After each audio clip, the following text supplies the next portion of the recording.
నమస్తే అండి. Welcome to my channel Lakshmi Ramana recipes. ఈరోజైతే ఒక మంచి సింపుల్ అండ్ టేస్టీ స్నాక్ రెసిపీని ప్రిపేర్ చేసేసుకుందామండి. అదేంటంటే భేల్ పూరి అండి. స్ట్రీట్ స్టైల్ అనమాట. మామూలుగా మనం బయట తింటూ ఉంటాం కదా, అదే అండి మసాలా బొరుగులు అని కూడా అనుకోవచ్చు. వాటిని మనం ఇంట్లోనే చాలా ఈజీగా తక్కువ ఇంగ్రీడియంట్స్తో చాలా టేస్టీగా ప్రిపేర్ చేసేసుకోవచ్చండి. ఈవినింగ్ టీ టైమ్ స్నాక్గా చాలా బాగుంటుంది. ఎలా తయారు చేసుకోవాలో చూసేద్దామండి. ముందుగా ఒక మిక్సింగ్ బౌల్ తీసేసుకొని ఒక మీడియం సైజ్ కప్పు ఉప్పు బొరుగులు తీసుకున్నానండి. ఈ బేల్పూరికి ఉప్పు బొరుగులు అయితే బాగుంటుందండి.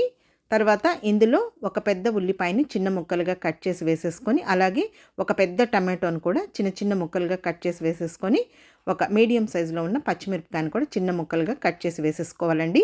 ఇందులో మనకు కొద్దిగా ఉల్లిపాయలు టమాటో అనేది ఎక్కువగా ఉంటేనే ఈ టేస్ట్ అనేది చాలా బాగుంటుంది. తర్వాత ఒక గుప్పెడు కొత్తిమీర కూడా సన్నగా చాప్ చేసి వేసేసుకొని, ఒక అర టీ స్పూన్ కారం పొడి, అలాగే ఒక అర టీ స్పూన్ చాట్ మసాలా, తర్వాత కొద్దిగా సాల్ట్ వేసేసుకోవాలండి. ఆల్రెడీ ఇక్కడ సాల్ట్ బొరుగులండి, అందులో ఉప్పు ఉంటుంది.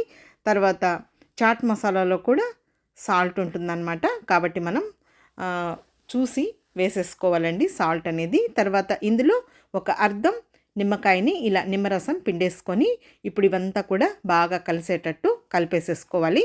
ఇందులో మనకు కంపల్సరీగా చాట్ మసాలా వేసుకొని అలాగే నిమ్మరసం పిండుకుంటే మనకు ఆ స్ట్రీట్ స్టైల్ టేస్ట్ అనేది వస్తుందండి. కావాలంటే ఇందులో మిక్చర్ని కూడా వేసుకుంటూ ఉంటారు. తర్వాత క్యారెట్ని కూడా తురిమేసుకుంటూ ఉంటారు. తర్వాత పల్లీలు, వేయించిన పల్లీలు అలా కూడా వేసుకుంటూ ఉంటారండి. కానీ ఇలా సింపుల్గా కూడా మనం బేల్పూరిని ఇంట్లోనే ప్రిపేర్ చేసేసుకోవచ్చండి. చూసారు కదా, చాలా సింపుల్గా టేస్టీగా మనం ఎలా ఒక 5 నిమిషాల్లో ప్రిపేర్ చేసేసుకోవచ్చు. ఈవినింగ్ టీ టైం స్నాక్గా చాలా బాగుంటుందండి. ఇంకా తినేటప్పుడు కావాలంటే ఇంకొంచెం నిమ్మరసం పిండుకొని తింటే సూపర్గా ఉంటుందండి.